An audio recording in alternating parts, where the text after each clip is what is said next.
Hello दोस्तों, medicinsite.com के एक नया फ्रेश एपिसोड में आपका स्वागत है। तो आज हम लोग बात करेंगे ड्यूलिटन एल टैबलेट के बारे में। तो इस मेडिसिन को मैन्युफैक्चर करता है सन फार्मास्यूटिकल्स लिमिटेड। तो चलिए हम लोग जान लेते हैं इस मेडिसिन की कॉम्पोजिशन के बारे में। तो इस मेडिसिन में रहता है इथाइनिल एस्ट्राडियोल 0.05 mg। उसके साथ साथ इस मेडिसिन में रहता है लिवोनॉर्जेस्ट्रॉल 0.25 mg। तो चलिए आप जान लेते हैं इस मेडिसिन को क्यों इस्तेमाल किया जाता है उसके बारे में। तो इस मेडिसिन को महिलाओं को दिया जाता है, गर्भरोध करने के लिए इस मेडिसिन को इस्तेमाल किया जाता है। चलिए आप जान लेते हैं इस मेडिसिन कैसे प्रेगनेंसी को रोकता है उसके बारे में। तो महिलाओं के अंडाशय से जब अंडा निकलता है उसे इस मेडिसिन जाके रोक लेता है, जिससे फर्टिलाइजेशन प्रोसेस जो है, मतलब कि जब अंडा के साथ स्पर्म जाके मिलता है उस प्रोसेस को ही रोक लेता है। इसीलिए फर्टिलाइजेशन नहीं हो पाता है, इसीलिए प्रेग्नेंट भी नहीं हो पाता है। तो इरेगुलर पीरियड को भी ट्रीटमेंट करने के लिए इस मेडिसिन को इस्तेमाल किया जाता है। तो आप चलिए हम लोग जान लेते हैं कि इरेगुलर पीरियड किसे कहा जाता है। एक नॉर्मल पीरियड 28 डेज में नॉर्मली होता है, कभी कभी 7 दिन ज़्यादा और 7 दिन कम हो सकता है।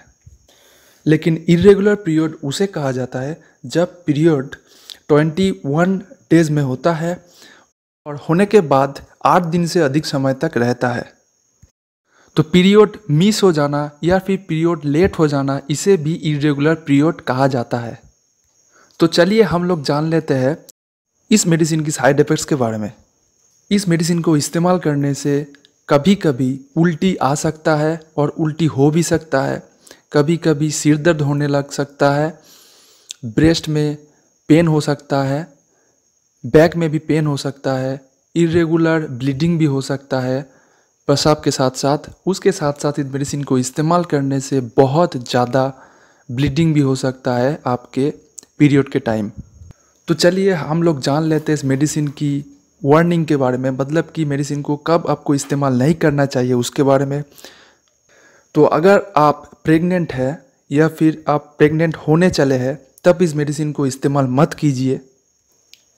और अगर आप आपके बच्चे को ब्रेस्ट फीडिंग करवा रहे हैं तब इस मेडिसिन को इस्तेमाल मत कीजिए। और ये मेडिसिन बच्चों को भी नहीं इस्तेमाल करना चाहिए। तो इस मेडिसिन को इस्तेमाल करने से आपका जो मासिक धर्म है उसका शुरुआत और उसका जो ड्यूरेशन है, मतलब कि जितने दिन तक चलता है, वो कभी कभी प्रभावित हो सकता है। उसके साथ साथ इस मेडिसिन को इस्तेमाल करने से आपका जो रक्तस्राव है वो कभी कभी हल्का हो सकता है, कभी बहुत ज़्यादा भारी भी हो सकता है। तब आपको डॉक्टर के साथ ज़रूर कंसल्ट करना चाहिए। तो चलिए हम लोग जान लेते हैं इस मेडिसिन का इंटरेक्शन के बारे में। इस मेडिसिन को इस्तेमाल करने से पहले अगर आपको हाइपरटेंशन, मतलब कि बहुत ज़्यादा रक्तचाप है, या फिर आपका आँख का कोई प्रॉब्लम है, उसके साथ साथ अगर आपका लीवर में ट्यूमर है और आपका योनि से कभी कभी एबनॉर्मल ब्लीडिंग होता है, तब डॉक्टर के साथ कंसल्ट करने के बाद इस मेडिसिन को इस्तेमाल कीजिए। उसके साथ साथ इस मेडिसिन को इस्तेमाल करने से पहले ज़रूर आपको डॉक्टर के साथ कंसल्टिंग करने के बाद इस मेडिसिन को इस्तेमाल करना चाहिए, क्योंकि इस मेडिसिन से बहुत ज़्यादा साइड इफ़ेक्ट्स भी हो सकता है। तो यही था आज का वीडियो। अगर आपको ये वीडियो अच्छा लगा तो इस वीडियो को लाइक कर दीजिए। उसके साथ साथ इस चैनल को भी सब्सक्राइब कर सकते हैं ऐसे इंपॉर्टेंट हेल्थ रिलेटेड वीडियोज़ के लिए। Thank you very much for watching today's video. Bye.